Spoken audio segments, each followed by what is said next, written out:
Je vous propose de commencer. Tout d'abord, bienvenue à tout le monde.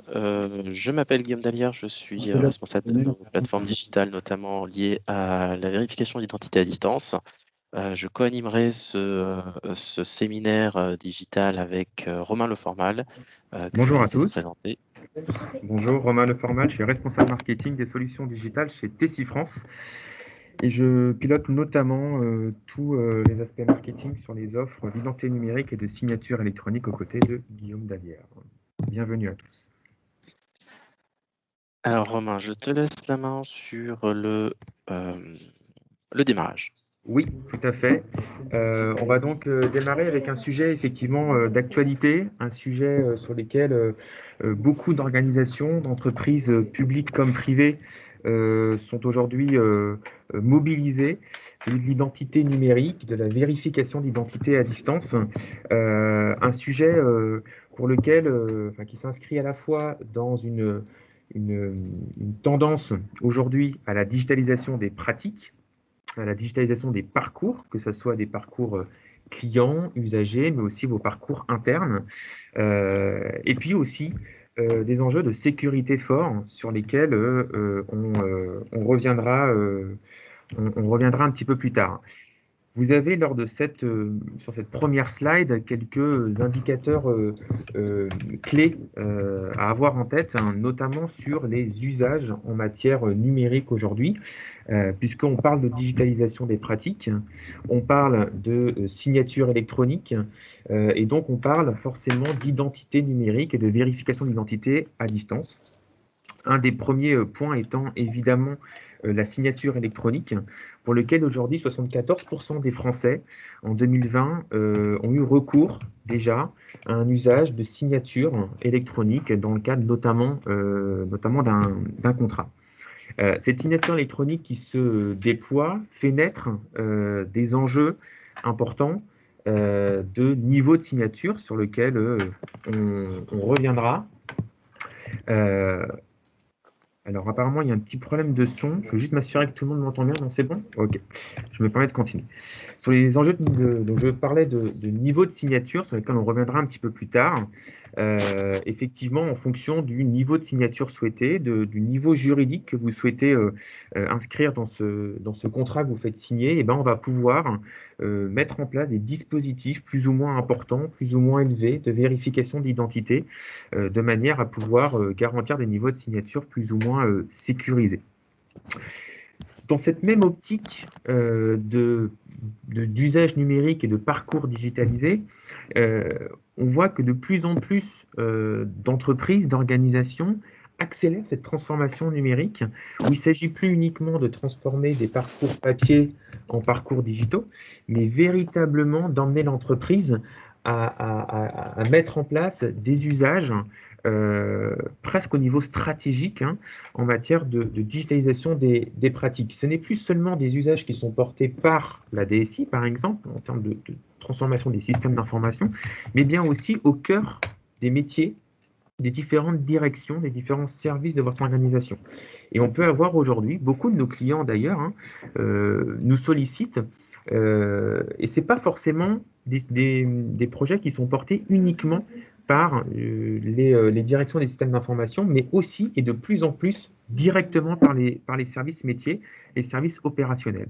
Et donc on le voit hein, qu'en 2020, 70%, près de 70% des directeurs d'entreprise ont accéléré leur transformation digitale et ça se vérifie aussi en 2021 avec d'autant plus dans le contexte actuel hein, que l'on connaît tous, où l'usage des pratiques à distance, l'usage de la signature électronique sont de plus en plus d'actualité, évidemment.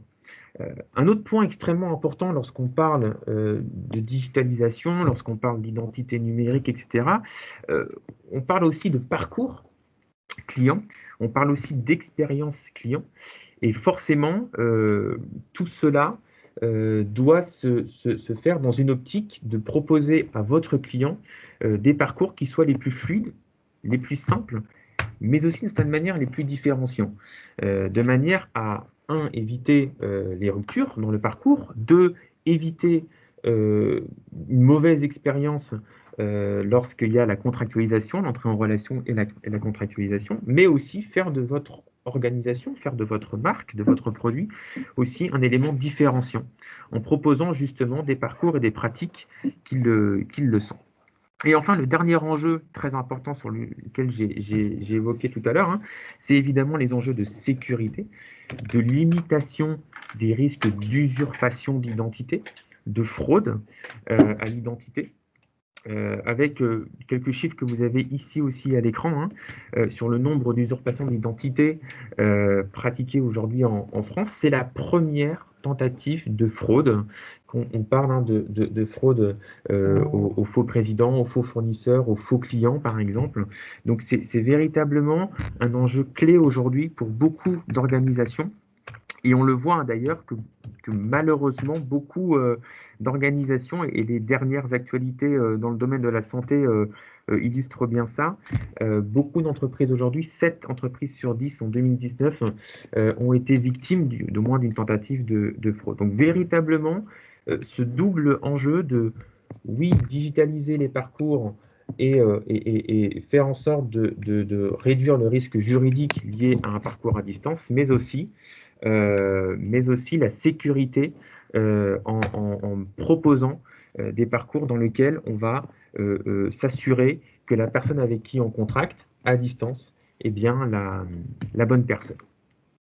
Alors pour régir un petit peu tout ça autour de l'identité numérique, il y a un règlement important que vous connaissez probablement maintenant qui s'appelle le règlement EIDAS.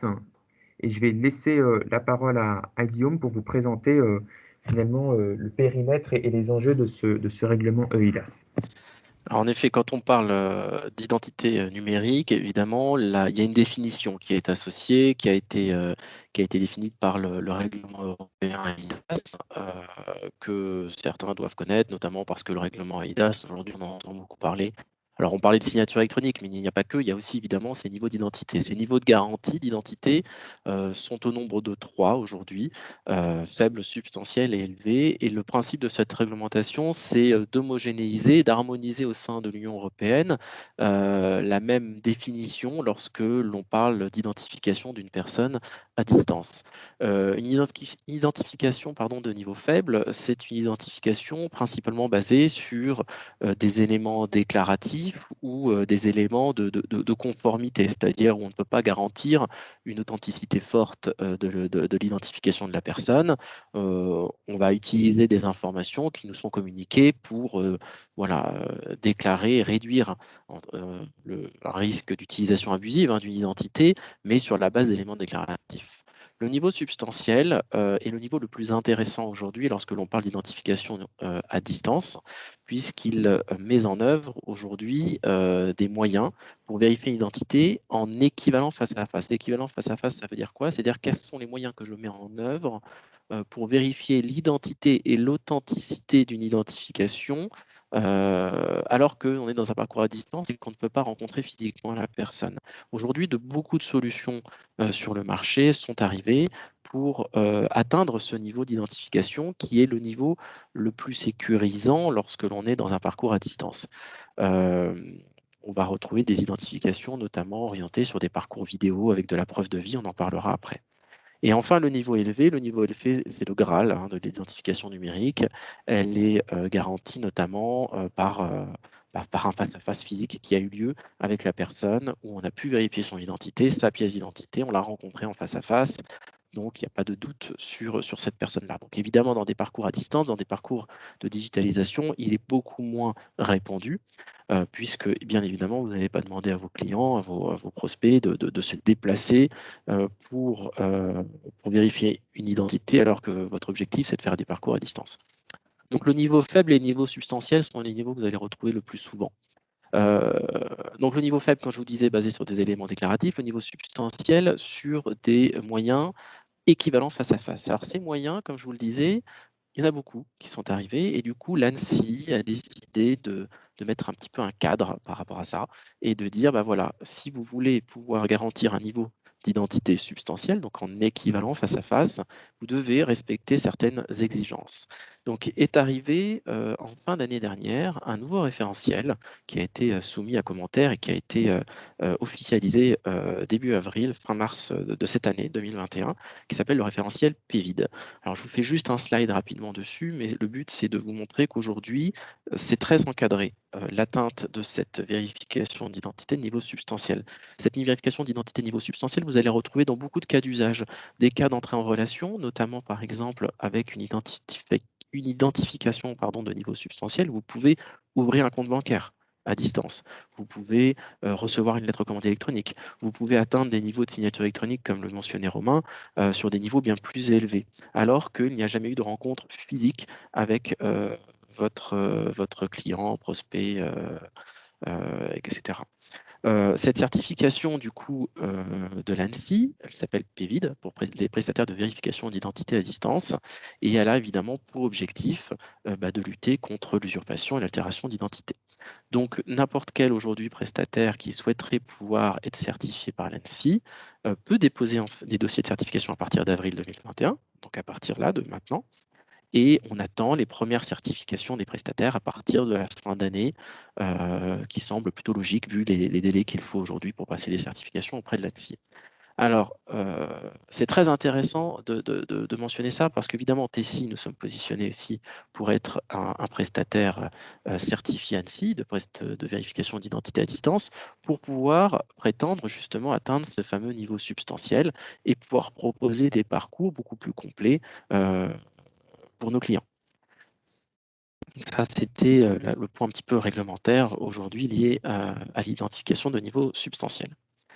Alors, est née de cette demande aujourd'hui de pouvoir vérifier une identité, une plateforme chez Tessie qui s'appelle Digital ID by Tessie, qu'il faut voir évidemment comme une plateforme de vérification d'identité à distance. Quels sont les moyens que je peux mettre en œuvre, moyens technologiques, pour pouvoir vérifier l'identité de mes clients dans n'importe quel parcours, donc plateforme appelable par API, pour pouvoir atteindre les niveaux de garantie qu'impose le règlement eIDAS. Donc, rappelez-vous, faible, substantiel, voire élevé dans certains cas.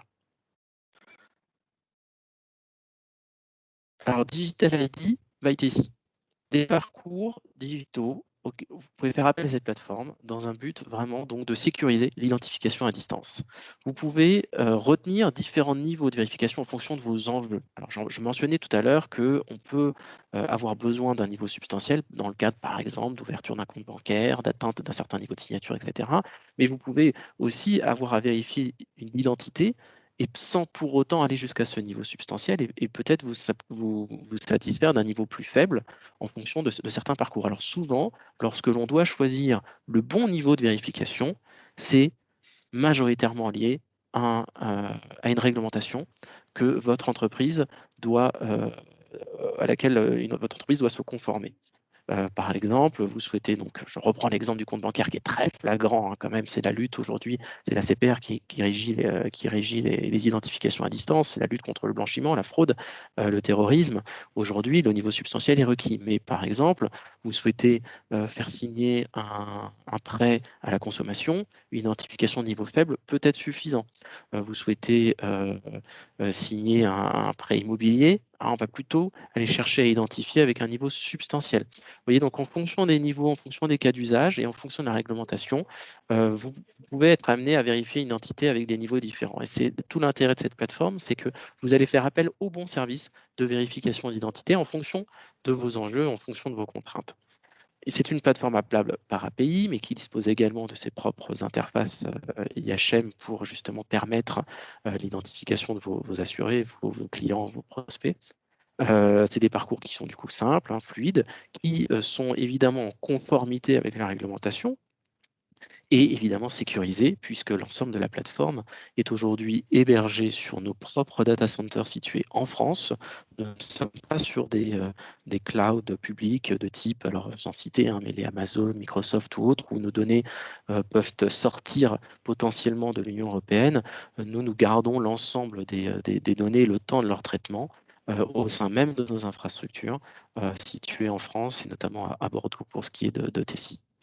Digital ID by ITC, elle permet donc de faire appel au bon service de vérification d'identité en fonction, donc par exemple dans des cas d'usage qui peuvent être des entrées en relation, du KYC, de la souscription en ligne. On parlait tout à l'heure de signature électronique.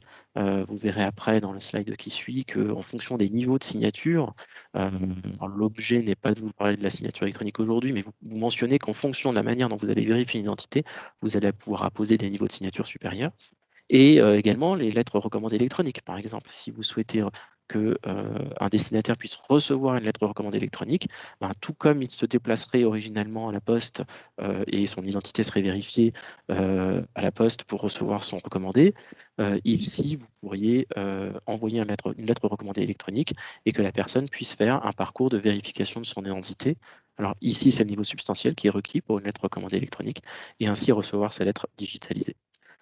Donc une plateforme avec différents moyens de vérifier l'identité. Si vous voyez le schéma qui est sur votre gauche, vous voyez que par exemple sur le contrôle de pièce d'identité, qui est le contrôle que vous voyez le plus à gauche, on va vérifier une identité sur la base d'un scan de votre pièce d'identité, une photo de votre pièce d'identité. Donc le scan, la photo d'une pièce d'identité, c'est selon la réglementation une identification de niveau faible, puisque nous ne pouvons pas garantir l'authenticité de la pièce d'identité, nous pouvons simplement garantir sa conformité. C'est-à-dire que tous les contrôles que nous pourrions automatiser sur la base d'une photo ou d'un scan, nous ne verrions pas les hologrammes, nous ne verrions pas l'encre variable d'une pièce d'identité, nous ne pourrions pas faire des contrôles d'authenticité, mais on pourrait faire des contrôles de conformité, s'assurer que la pièce ne nous paraît pas falsifiée. Nous voyons tous les points de contrôle classiques d'une pièce d'identité et selon la réglementation, nous serions sur une vérification de niveau faible. C'est suffisant, par exemple, pour atteindre un premier niveau de signature avancé, par exemple ce qu'on appelle le niveau LCP. Ce pourrait être suffisant pour un prêt à la consommation, dont je parlais tout à l'heure. Voilà, en fonction des cas d'usage, en fonction de la réglementation, ce contrôle-là peut être suffisant. Ensuite, dès qu'on va rentrer dans une identification de niveau substantiel, donc rappelez-vous, le niveau substantiel, c'est les moyens mis à disposition pour faire un équivalent face à face. On va rentrer dans un processus, cette fois-ci, plutôt de vidéo avec preuve de vie. L'identification vidéo avec preuve de vie, ça veut dire quoi? Ça veut dire que vous allez pouvoir faire prendre en vidéo la pièce d'identité de votre client, prospect, et on va pouvoir, sur un flux vidéo, cette fois-ci, voir les contrôles graphiques, pouvoir voir des éléments qu'on ne voit pas sur une pièce d'identité scannée, par exemple. On va pouvoir voir les hologrammes d'un passeport, on va pouvoir voir l'encre variable, on va pouvoir voir des points de contrôle que nous ne pouvons pas faire sur un scan. Ensuite, une fois que ces contrôles d'authenticité de la pièce d'identité ont été faits, on va faire un parcours de preuve de vie. On va demander à la personne de montrer son visage, de montrer qu'elle est bien vivante avec un petit challenge, par exemple sourire, détecter les mouvements microfaciaux de la personne, s'assurer qu'elle ne porte pas un masque, qu'elle ne présente pas une photo à l'écran et s'assurer que c'est bien une personne vivante. Et enfin, le dernier point de contrôle que l'on va faire, c'est une comparaison biométrique. Nous allons comparer le visage de la personne issue de son parcours de preuve de vie avec le visage vu sur la pièce d'identité et rapprocher les deux et s'assurer du coup que la personne qui est en train de faire le parcours est bien la même personne présente sur la pièce d'identité. Et là, on est dans un parcours en équivalent face à face. On n'est pas face à face à la personne, par contre, on a mis en œuvre tous les moyens pour faire comme si la personne était en face de nous.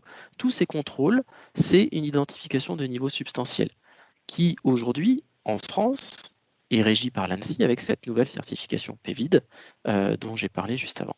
Et évidemment, pour laquelle Tessie va passer la certification cette année. Enfin, en tant que plateforme de confiance pour l'identification, Digital ID ne serait pas une plateforme digne de ce nom si elle ne pouvait pas proposer également les identités de France Connect. Vous connaissez aujourd'hui France Connect, on le voit aujourd'hui dans beaucoup de parcours. France Connect peut proposer des vérifications d'identité de niveau faible. Par exemple, si vous vous connectez avec votre compte Amélie, si vous connectez avec impôt.gouv, avec la MSA, vous êtes sur une identification de niveau faible. Si vous voulez en revanche aller plus loin et faire du niveau substantiel, vous avez des fournisseurs aussi d'identité numérique qui sont intégrés dans France Connect. Alors aujourd'hui, on voit la Poste qui a fait son identification intégrée à France Connect, et l'identification de niveau substantiel. Va arriver également en 2022 le GIE Sésame Vital avec sa propre identification. L'ANTS, l'Agence nationale des titres sécurisés également, avec sa propre identification, qui proposeront également et qui vont enrichir France Connect de ces identités de niveau substantiel. Et donc, avec ce connecteur intégré dans Digital ID, en fonction de vos parcours, vous pouvez proposer à vos clients de passer par une identité dont ils pourraient disposer déjà via Force Connect, ou alors avec les identifications que nous proposons sur les 2 briques de gauche. Et enfin, bon, j'en parle rapidement, mais les certificats personnels également, vous pouvez être amené à rencontrer des personnes qui sont munies de leur propre identification sur une clé, fournie sur clé USB. Donc ça, j'en parle pas parce que ça nécessite, alors on est sur du niveau élevé, et ça nécessite que cette personne se soit déplacée auprès d'une autorité de certification, qu'elle ait effectué un face-à-face, qu'on lui ait remis sa clé personnelle avec son certificat d'identification physiquement présent dans cette clé USB. Donc, tous ces possibilités d'identifier une personne vont vous amener à pouvoir enrichir vos parcours digitaux pour, comme vous le voyez sur la droite, et je le redis encore, les entrées en relation de la souscription, de la signature, de l'envoi, la réception et la recommandation. Évidemment, cette plateforme dispose de l'ensemble des moyens d'archiver une identité, puisque, évidemment, lorsque nous vérifions une identité, nous conservons la trace que l'identité a bien été vérifiée euh, pendant une durée que vous-même, commanditaire, service métier appelant, définissez. Alors, petit rappel très rapide sur la signature électronique, là encore, ce n'est pas l'enjeu, mais vous montrer qu'en effet, en fonction des niveaux de signature, le moyen d'identification peut varier.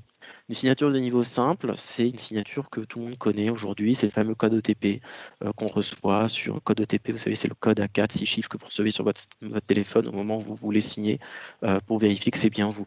On est sur des éléments déclaratifs ici, on est sur une identification de niveau faible. La signature avancée de niveau 2 que vous voyez à l'écran, c'est une signature où on doit vérifier en plus une pièce d'identité. Alors la pièce d'identité, ça peut être le scan, la photo, donc, dont je vous parlais tout à l'heure. Donc on peut simplement ici faire des contrôles de conformité. Mais c'est suffisant pour monter quand même en gamme, parce qu'en plus des éléments déclaratifs que sont votre nom, votre prénom, votre adresse mail, on a enrichi le dossier de preuve avec une copie de votre pièce d'identité. La signature de niveau 3, on est sur du niveau substantiel. Ici, on doit être dans un moyen de vérification d'identité en équivalent face à face. Donc, on va rentrer dans le processus vidéo dont je parlais tout à l'heure avec la capture de la pièce d'identité, de votre visage, la comparaison biométrique.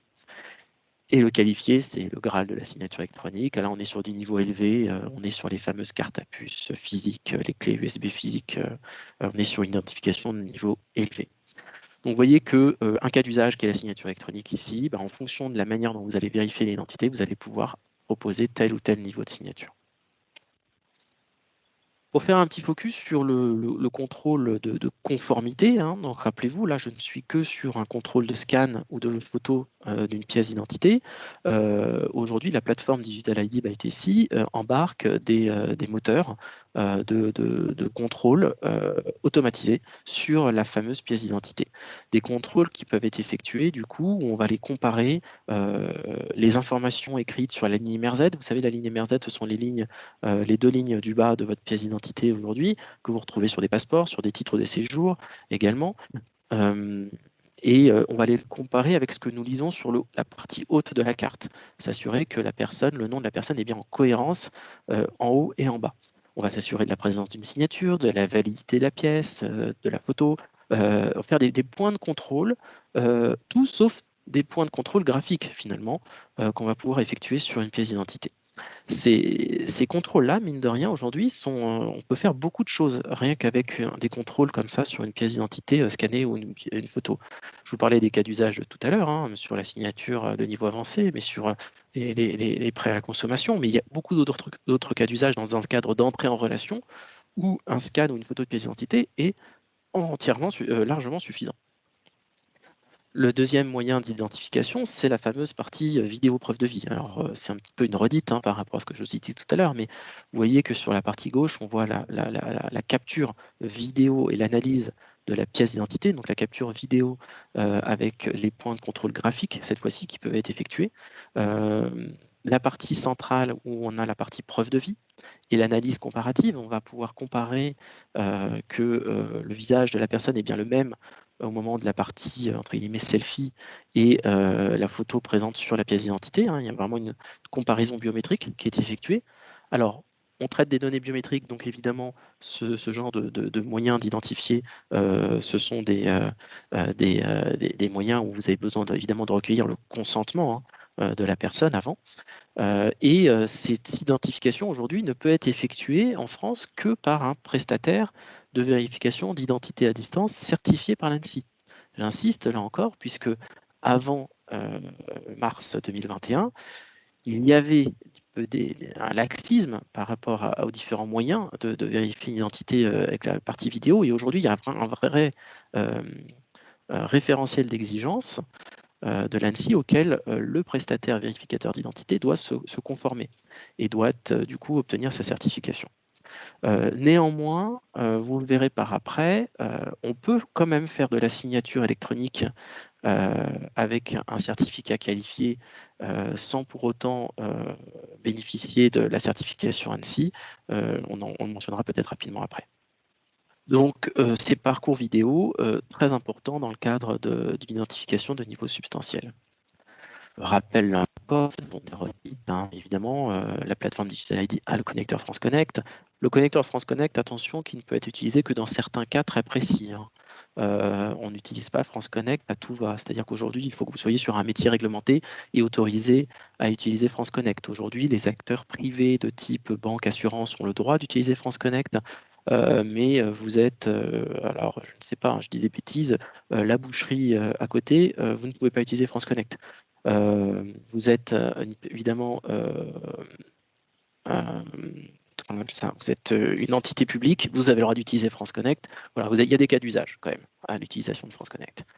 Et le certificat qualifié personnel, j'en ai parlé, c'est la fameuse clé USB ou carte à puce qui possède physiquement votre certificat au sein même de cette puce. Romain, je te laisse peut-être conclure sur avant de parler au cas et parcours et usage et les cas d'illustration de Digital ID. Effectivement, quelques mots sur les apports de cette plateforme de confiance qui est vraiment là pour vous offrir un hub, j'ai envie de dire, transversal de vérification d'identité, quel que soit le parcours et quel que soit l'usage auquel vous souhaitez faire cette vérification d'identité. Comme l'indiquait tout à l'heure Guillaume, hein, c'est une plateforme qui va être appelée en mode API et donc qui va s'inscrire dans vos parcours et dans vos usages actuels digitaux pour effectivement sécuriser l'identité et puis vous permettre de fluidifier les parcours. Vous le verrez dans l'exemple qu'on va vous montrer d'ici quelques minutes, où l'objectif, encore une fois, c'est de maximiser la sécurisation de l'identité tout en proposant un parcours le plus fluide et surtout sans rupture. C'est ça le point, le point important. Quand je dis sans rupture, c'est faire en sorte que tout au long du processus d'entrée en relation, de contractualisation et j'ai presque envie de dire de suivi de la relation, hein, vous ayez cette garantie en termes d'identité et surtout que votre utilisateur, hein, votre client ou même votre collaborateur puisse facilement et aisément suivre ce parcours. On parlait de parcours de signature électronique hein, avec ces trois niveaux simples, avancés, qualifiés qu'on est en mesure de vous proposer au travers d'une seule et unique plateforme. Et puis, on va plus loin puisque au travers de notre qualification en tant que prestataire de services de recommandés électroniques, on est capable également, avec cette plateforme Digital ID, de pouvoir délivrer des recommandés électroniques au travers de cette plateforme.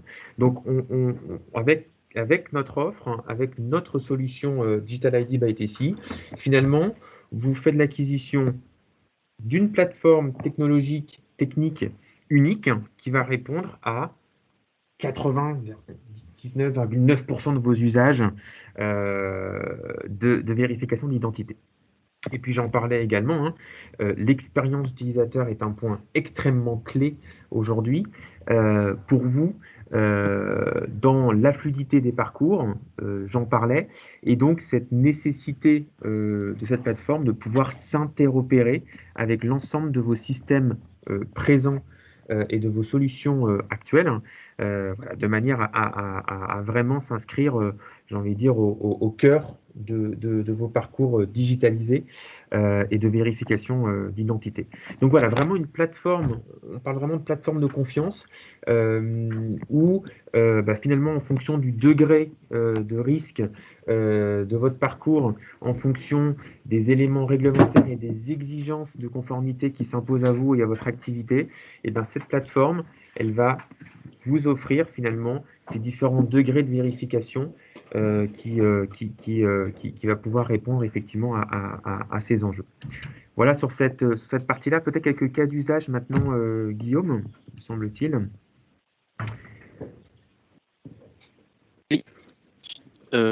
Alors, du coup, je vous parlais tout à l'heure, par exemple, un des cas d'usage qui était la signature électronique de niveau avancé. Le niveau avancé, alors je vais peut-être passer un petit peu rapidement tout à l'heure sur les signatures, mais la signature avancée impose un contrôle de l'identité et ne se base plus simplement sur simplement des éléments déclaratifs, comme par exemple, voilà, mon nom c'est ça, mon adresse mail c'est celui-là et mon numéro de portable c'est celui-là. C'est pas suffisant aujourd'hui lorsque l'on veut monter sur cette gamme de signature électronique. Alors ici, on prend le cas d'un parcours de souscription en ligne, toujours, attention, on est toujours dans des vérifications à distance, pour, par exemple, la signature d'un contrat d'assurance. Voilà, ça c'est une idée de parcours où vous allez avoir peut-être votre parcours à vous dans votre plateforme, dans votre espace client à vous, où vous allez demander à la personne sûrement de saisir des éléments déclaratifs, voilà, son nom, son prénom, sa date de naissance, et à un moment, vous allez lui demander de déposer sa pièce d'identité.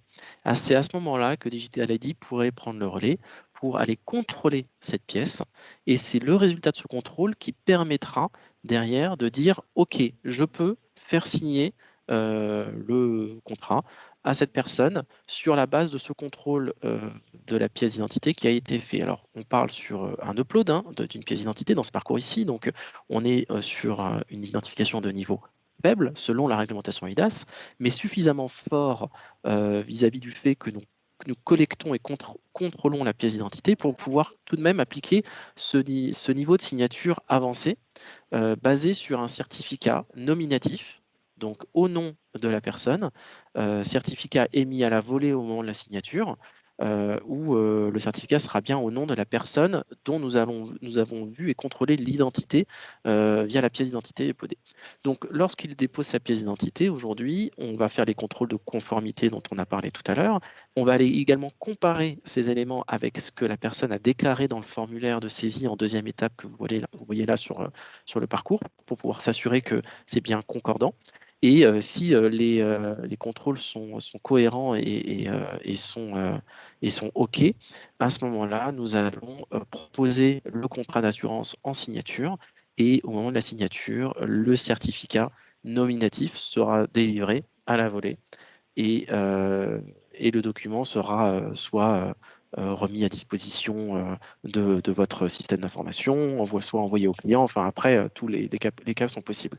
Mais on est vraiment dans un parcours où je saisis quelques informations. Ce n'est pas une étape obligatoire, mais c'est une étape conseillée parce que ça nous permettra d'avoir un référentiel avec lequel comparer la pièce d'identité que nous allons contrôler. Donc c'est vraiment finalement au niveau de la troisième étape ici que Digital ID se met en route, puisque Digital ID va contrôler la pièce, s'assurer de la cohérence avec les informations déclaratives, proposer le document en signature.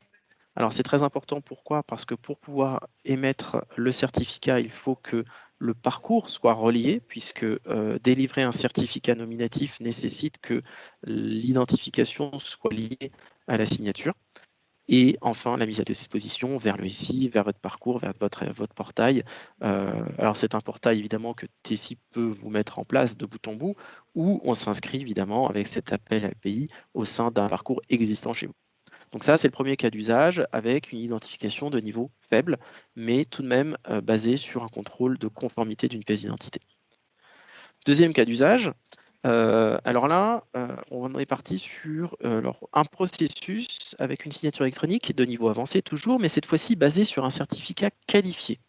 Alors, il y a deux cas d'usage ici possibles pour une demande d'ouverture de compte bancaire. Soit on attend que le prestataire de vérification d'identité à distance soit certifié par l'ANSSI. Donc, comme je vous le disais tout à l'heure, les premières certifications arriveront fin 2021, hein, au mieux. Soit nous pouvons également ouvrir un compte bancaire si nous apposons une signature électronique de niveau avancé basée sur un certificat qualifié.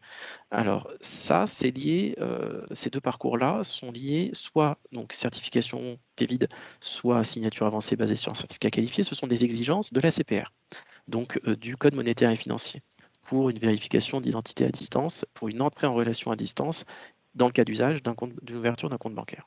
Là, on vous a mis ici la signature électronique basée sur un certificat qualifié. Donc ici, elle s'appuie elle aussi sur cette identification de niveau substantiel avec un parcours vidéo, où dans le parcours, dans votre portail, vous allez appeler à un moment, proposer à la personne de prendre une vidéo de sa pièce d'identité pour faire les contrôles d'authenticité, le parcours de selfie, les contrôles biométriques.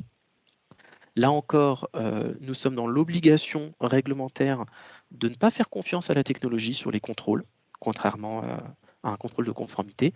On est obligé aujourd'hui d'avoir un opérateur formé qui va valider l'identification faite avec le parcours vidéo. Donc on parle d'une validation par un AED, par une autorité d'enregistrement déléguée, qui peut se faire soit de manière synchrone, c'est-à-dire que dès que la personne a finalisé la capture de sa pièce d'identité et de son selfie, à ce moment-là, nous avons un opérateur qui peut, de manière quasi synchrone, le temps de la validation, vérifier les contrôles automatisés et donner le go comme quoi l'identification est bien bonne. Soit on est dans un parcours asynchrone, et dans un parcours asynchrone, ça veut dire qu'on fera revenir la personne pour signer sa demande d'ouverture de compte bancaire une fois que l'AED, donc l'autorité d'enregistrement déléguée, aura validé les preuves d'identification vidéo. Cette validation humaine est obligatoire réglementairement. C'est-à-dire que même si techniquement des contrôles automatisés peuvent être effectués, l'ANSSI et l'ensemble des instances européennes sur les vérifications d'identité de niveau substantiel imposent qu'un opérateur humain valide les contrôles automatisés. Il faut qu'il y ait cet œil humain. Donc, qui dit œil humain dit forcément parcours asynchrone ou quasi synchrone, c'est-à-dire le temps quand même de la vérification. Donc tout ça, ce sont liés à vos parcours. Qu'est-ce que vous préférez faire? Est-ce que vous préférez faire patienter 3 minutes la personne sur votre parcours en lui faisant, par exemple, uploader des pièces complémentaires, un justificatif de domicile, un avis d'imposition, enfin ce que vous voulez, le temps de la vérification, soit vous le laissez partir, et à ce moment-là, une fois que la validation aura été faite par l'opérateur, à ce moment-là, vous le refaites revenir sur le parcours pour terminer et apposer, par exemple, la signature, le certificat qualifié sur sa signature électronique. Donc là, on est dans le cadre d'une signature électronique de niveau avancé basée sur un certificat qualifié. Si et quand le prestataire sera certifié PEVID, la signature n'est plus obligatoire, hein. Le simple contrôle avec l'opérateur sera suffisant pour valider, par exemple, l'ouverture d'un compte bancaire dans un tel parcours. Ça peut paraître compliqué quand on ne connaît pas ces sujets-là. On comprendra tout à fait que vous ayez des questions par rapport à ça. On y viendra à la fin. Si des questions vous viennent plus tard aussi, n'hésitez pas non plus. Voilà les parcours types qu'on peut retrouver pour ces niveaux d'identification qui sont plutôt liés cette fois-ci à un parcours vidéo. Donc là, le cas d'usage ici, c'est le compte bancaire, mais ça peut être la réception d'une lettre recommandée électronique. Ça peut être différents autres cas d'usage qui seraient imposés par la réglementation de votre activité. Alors, quelques exemples aujourd'hui de parcours pour lesquels Tessie est aujourd'hui positionné en tant que prestataire de vérification d'identité à distance, c'est Sésame Vital. Le GIE Sésame Vital aujourd'hui a mené une expérimentation là jusqu'à très récemment sur quelques caisses, hein, que ce soit les caisses de Lyon et de Nice. Hein. Quand je parle de caisses, évidemment, je parle de caisses primaires d'assurance maladie pour une application mobile pour pouvoir enrôler un assuré dans son smartphone, enrôler sa carte vitale dans son smartphone et ainsi pouvoir se rendre chez son professionnel de santé en ne présentant cette fois-ci que son smartphone et plus forcément sa carte vitale physique. Donc, c'est-à-dire un peu comme votre carte bancaire aujourd'hui que vous pouvez retrouver dans vos téléphones portables, hein, dans un wallet, bah, ça va être la même chose demain avec votre carte vitale. Donc là, il y a une expérimentation qui a été faite, et là, nous sommes maintenant dans une phase de généralisation, c'est-à-dire qu'à partir de fin d'année, sera généralisée à l'ensemble des assurés en France la possibilité de télécharger l'application mobile Carte Vitale et de faire un enrôlement donc pour pouvoir intégrer sa carte vitale dans son smartphone. Donc l'enrôlement, c'est un enrôlement de niveau substantiel. Donc ça implique forcément un contrôle de votre identité. Et lorsque vous ouvrirez votre carte vitale, votre application pardon, carte vitale, vous aurez un parcours vidéo avec présentation de votre titre d'identité, selfie preuve de vie, contrôle biométrique. Et une fois que votre identité aura été vérifiée, vous pourrez y mettre votre carte vitale dans votre smartphone et l'ambition également du JE Sésame Vital derrière tout ça, c'est de devenir un fournisseur d'identité intégré à France Connect. C'est-à-dire que demain, vous verrez à côté de Info.gouv, Amélie, MSA, pour ceux qui connaissent France Connect, Sésame Vital. Et si jamais vous avez déjà fait un enrôlement, vous pourrez réutiliser cette identité pour vous connecter à n'importe quelle plateforme avec le JE Sésame Vital. Cas d'usage, cette fois-ci non réglementé. Alors, Supplé, c'est un exemple également. Société d'intérim, ils ne sont pas soumis à une réglementation spécifique, ils n'ont pas de contraintes liées à l'identification. Ils pourraient se satisfaire en soi d'un contrôle d'identité basé sur un scan, une photo d'une pièce d'identité. Ils ont souhaité tout de même sécuriser plus dans leur parcours l'identification des intérimaires, par exemple, qui se créent leur compte pour pouvoir accepter des nouvelles missions. Et ils ont décidé de mettre en place ce parcours vidéo de capture, authenticité donc du titre d'identité, preuve de vie, contrôle biométrique, non pas pour une contrainte réglementaire, mais simplement eux pour sécuriser encore plus leur entrée en relation. Donc, même sans être réglementé, vous pouvez tout à fait mettre en œuvre ce genre de solution pour sécuriser encore plus vos parcours. Alors, ce que nous vous proposons maintenant, c'est peut-être vous faire une démonstration. Alors, Romain, étant donné qu'on est sur un séminaire virtuel, le mieux est de vous passer une vidéo pour que vous puissiez voir un petit peu le cas d'usage. Alors que nous allons vous montrer, c'est un cas d'usage d'ouverture d'un compte bancaire. Aujourd'hui, quand vous ouvrez un compte bancaire en ligne, vous avez pour toutes les banques en ligne, hein, c'est le même parcours pour tout le monde. Vous scannez votre pièce d'identité et on vous demande systématiquement de faire un virement bancaire à partir d'un autre compte.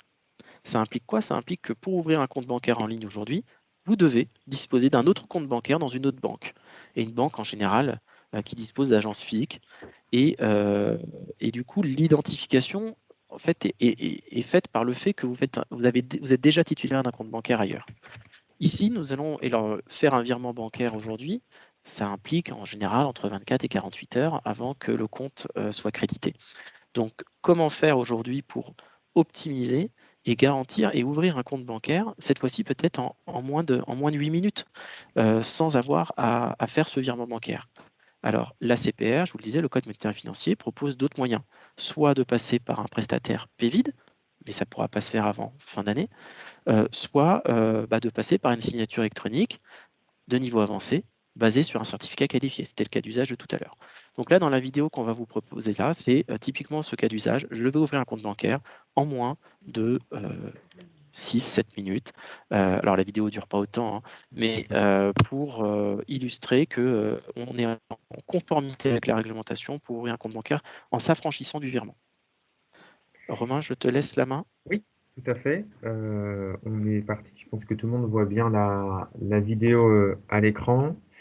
Donc effectivement, le cas d'usage de cette ouverture de compte, d'entrée en relation bancaire et d'ouverture de compte. Donc la première étape consiste à, depuis le portail client, de saisir les informations personnelles du l'utilisateur ici. Donc il va effectivement rentrer son nom, son prénom, son email, son numéro de téléphone et sa date de naissance. Et puis, dans le cas d'une ouverture de compte, on va demander des éléments complémentaires. Ici, par exemple, l'adresse postale et également les revenus ici. À cette étape, on va avoir un récapitulatif qui va être fourni instantanément, hein. On va rappeler les informations personnelles qui ont été saisies, ainsi que les données ici de revenus. Une fois que l'utilisateur a vérifié sa demande, il va pouvoir consulter les premiers éléments contractuels, notamment la fiche d'information précontractuelle, ainsi que les conditions générales et les conditions tarifaires, et puis les éléments de politique de protection des données personnelles, qu'il va devoir évidemment accepter ici en cochant la case, hein, d'accord. Et puis ensuite, il va continuer son parcours. Il va faire le choix ici de basculer dans un mode mobile.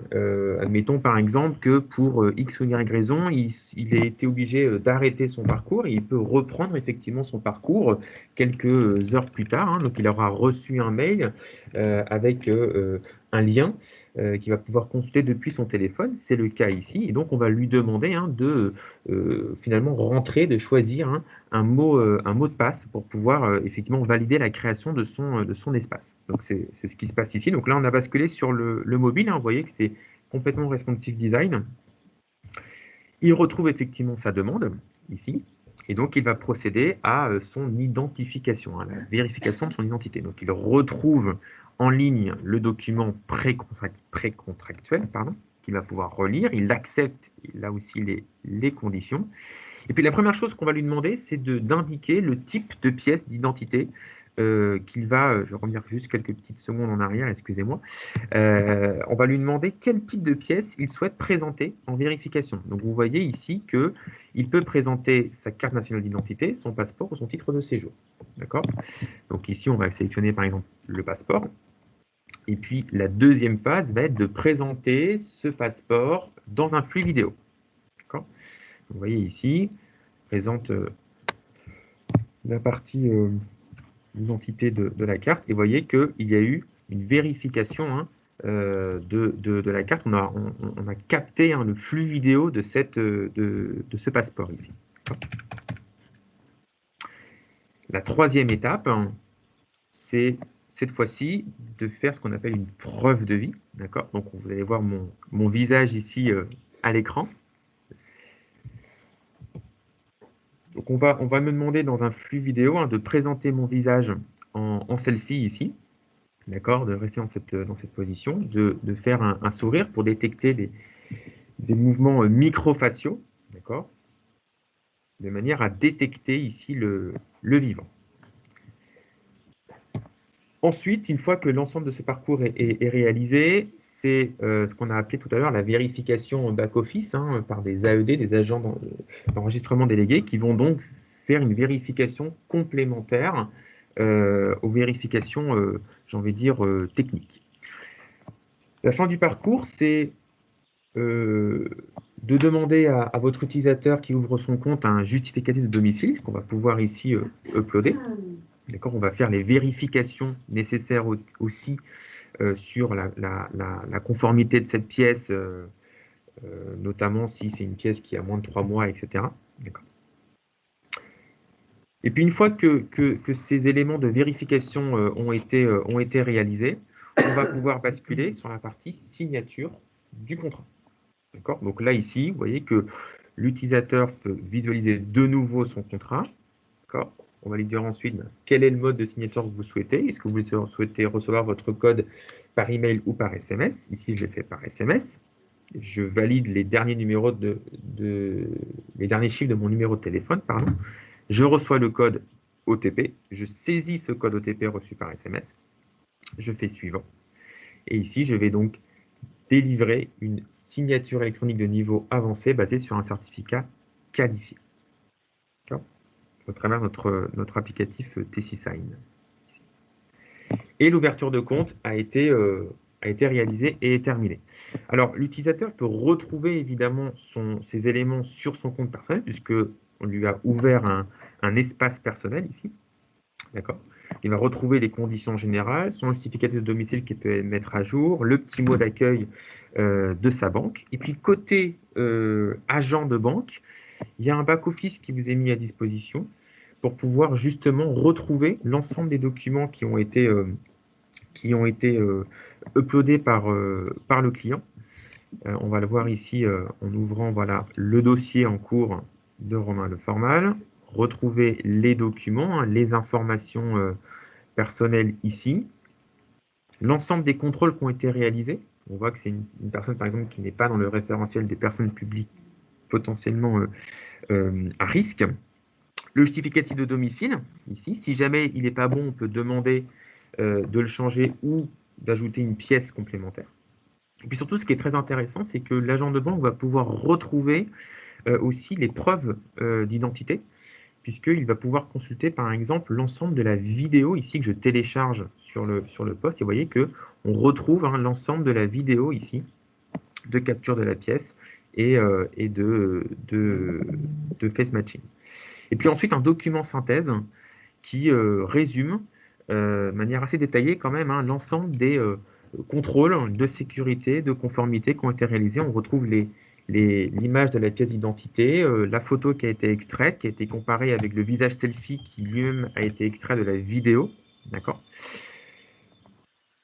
Et puis, effectivement, le document contractuel ici qu'on voit signé. Donc voilà, vous avez ici un exemple d'un parcours complet d'entrée en relation dans le cadre de l'ouverture d'un compte bancaire, mais c'est un parcours qu'on pourrait très bien également qui pourrait très bien répondre aux problématiques de souscription à un contrat d'assurance, de préadmission dans le monde de la santé par exemple, ou encore pour des sujets liés à la LRE, comme on le disait tout à l'heure.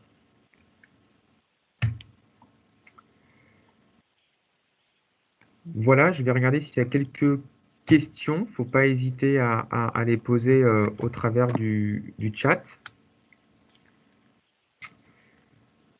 Alors, on a une question. Est-ce que la collecte de la pièce d'identité en tant que telle est un élément de vérification d'identité? Guillaume, peut-être?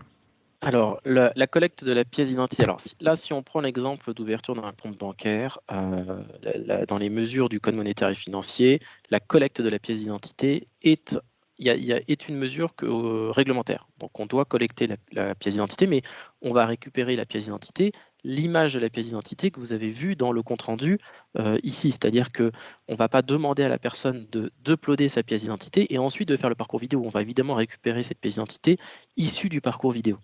Donc, en réalité, vous ne demandez pas plus à votre client que de faire le parcours vidéo. On récupérera la pièce d'identité à ce moment-là. Donc, on aura bien la récupération de la pièce d'identité et une des autres mesures qui est soit le certificat qualifié, soit le contrôle PVID. Merci Guillaume. On a une deuxième question. Comment le client fait-il une acceptation préalable à la réception de la LRE? Ah oui, alors là, effectivement, on vous parle de parcours LRE parce que dans le cadre de Digital ID, on est en mesure effectivement de pouvoir répondre aux enjeux de vérification d'identité de niveau élevé ou de niveau substantiel. Le sujet de la LRE, c'est un sujet qui est traité dans une autre webconférence. Je vais quand même répondre à la question. Effectivement, on est en capacité, au travers de d'autres solutions, et je ne rentrerai pas forcément dans le détail, de vous accompagner à la réception, à l'envoi, pardon, des demandes préalables d'acceptation à recevoir la LRE. Voilà, à récolter le consentement. C'est des choses qu'on fait au travers de notre solution OTC Post LRE. Et je ne vais pas rentrer dans le détail. Je pourrais reprendre contact avec vous si vous voulez, Madame Washberg. Sans souci, on pourra se rappeler dans un second temps. Mais c'est effectivement des choses sur lesquelles on est capable de vous accompagner. Là, on parle avec Digital ID que de la partie authentification au moment où le destinataire, d'ailleurs professionnel ou particulier, peut recevoir cette LRE. Voilà. Alors, Voilà, je simplement, crois qu'on n'a pas d'autres questions, Guillaume. je reviens simplement sur la question précédente, sur la collecte de la pièce d'identité. Une collecte simple de pièces d'identité, c'est un élément de vérification d'identité, mais de vérification d'identité niveau faible. On est bien d'accord. Si on se limite simplement à la collecte de la pièce d'identité, en termes soit scan, upload, on est sur une identification de niveau faible. C'est vraiment dans le cadre d'une identité niveau substantiel que la simple collecte de la pièce d'identité n'est pas suffisante. Il faut aller vraiment sur ces parcours vidéo.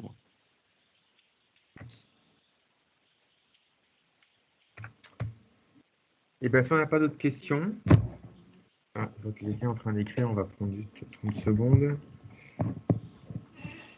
J'espère qu'on a été clair dans les réponses que nous avons apportées. N'hésitez pas hein, si jamais vous avez encore quelques questions ou interrogations. Alors, on a... Alors, un parcours PVID, il y a une vérification avec vidéo. C'est tout l'enjeu finalement de cette nouvelle certification et ce nouveau référentiel d'exigence de l'ANSSI, c'est que le parcours vidéo est une obligation. C'est bien une vérification vidéo donc de contrôle d'authenticité de la pièce. Donc il y a bien une capture vidéo de la pièce d'identité, capture vidéo du visage et contrôle biométrique. C'est une obligation avec évidemment validation manuelle derrière par un opérateur. Ça, c'est le parcours PVID tel qu'il est dans les textes aujourd'hui et qui fait partie du périmètre de la certification, bien sûr. Si vous ne faites pas de parcours avec vérif vidéo, vous n'êtes pas dans une vérification de niveau substantiel. Le modèle, évidemment, en mode SaaS.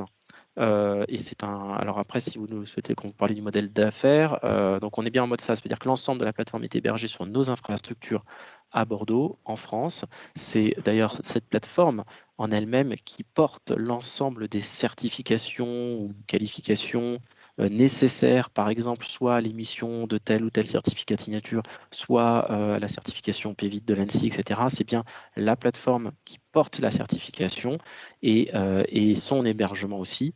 Et évidemment, nos hébergements de Bordeaux sont conformes avec l'ensemble des exigences de l'ANSSI. On est certifié ISO 27001. On dispose également d'autres services de confiance qualifiés de l'ANSSI qui sont également hébergés sur ces mêmes infrastructures. Donc, nos infrastructures ont déjà été auditées dans le cadre d'autres services de confiance. Voilà, la certification que nous allons passer cette année, elle est déjà, entre guillemets, au quart déjà actée. Et le reste, ça va être des contrôles à la fois de l'ANSSI sur la solution vidéo et le ministère de l'Intérieur également sur les contrôles opérés sur les pièces d'identité, puisque le ministère de l'Intérieur aujourd'hui est le seul habilité à pouvoir tester la solution avec des pièces falsifiées. On n'a pas le droit, nous, de disposer de fausses pièces d'identité. Donc, c'est le ministère de l'Intérieur qui mène ces tests-là. Le modèle d'affaires, vous aurez des prix du coup qui sont liés à déjà quel niveau de vérification je fais. Est-ce que je fais une vérification simplement sur la base d'un scan ou alors un parcours vidéo? Évidemment, vous doutez bien que dans un cas comme dans l'autre, la vérification va varier. Également aussi sur la durée. Ce qu'on appelle les SLA que vous donnerez aux opérateurs pour vérifier une identité si on est sur un parcours vidéo, puisque la vérification manuelle est obligatoire. Si jamais l'opérateur doit intervenir dans les 3 minutes ou intervenir dans les 24 heures, bien évidemment, ce n'est pas la même organisation derrière au niveau de l'équipe de vérification d'identité. Là aussi, ça peut être un critère. Donc, vous dire aujourd'hui combien ça coûte, il y a beaucoup de paramètres qui rentrent en compte, mais il faut imaginer aujourd'hui que quoi qu'il arrive, on est sur des coûts unitaires à chaque fois. Ça va être un coût à la vérification, à la signature, à la réception de lettres recommandées qui vont être proposées avec ces parcours-là. Et tout va dépendre derrière des SLA et voilà, des contraintes que vous allez définir. Notamment aussi l'archivage des dossiers de preuves. Là encore, nouveauté de l'ANSSI, c'est vous, commanditaire, service appelant, qui définissez pendant combien de temps le dossier de preuve qui conserve la preuve de l'identification doit être conservé par le prestataire. Donc, si vous avez une contrainte réglementaire qui vous impose de conserver 10 ans, d'autres c'est 6 ans, d'autres c'est 3 ans, à ce moment-là, évidemment, la durée d'archivage et de conservation est un élément, là encore, variable sur le prix unitaire.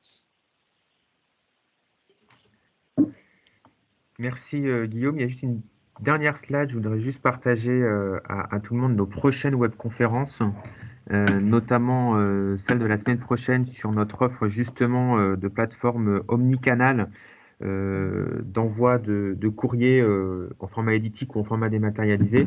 Un petit peu en réponse aussi à la question sur la LRE, c'est au travers notamment de cette plateforme-là que nous adressons nos LRE et que nous gérons hein, les demandes de consentement préalables à recevoir la LRE. Donc, j'invite Peut-être Madame Washberg a participé à cette webconférence du 13 avril. Et puis sinon, d'autres webconférences sur les enjeux autour de la facturation électronique.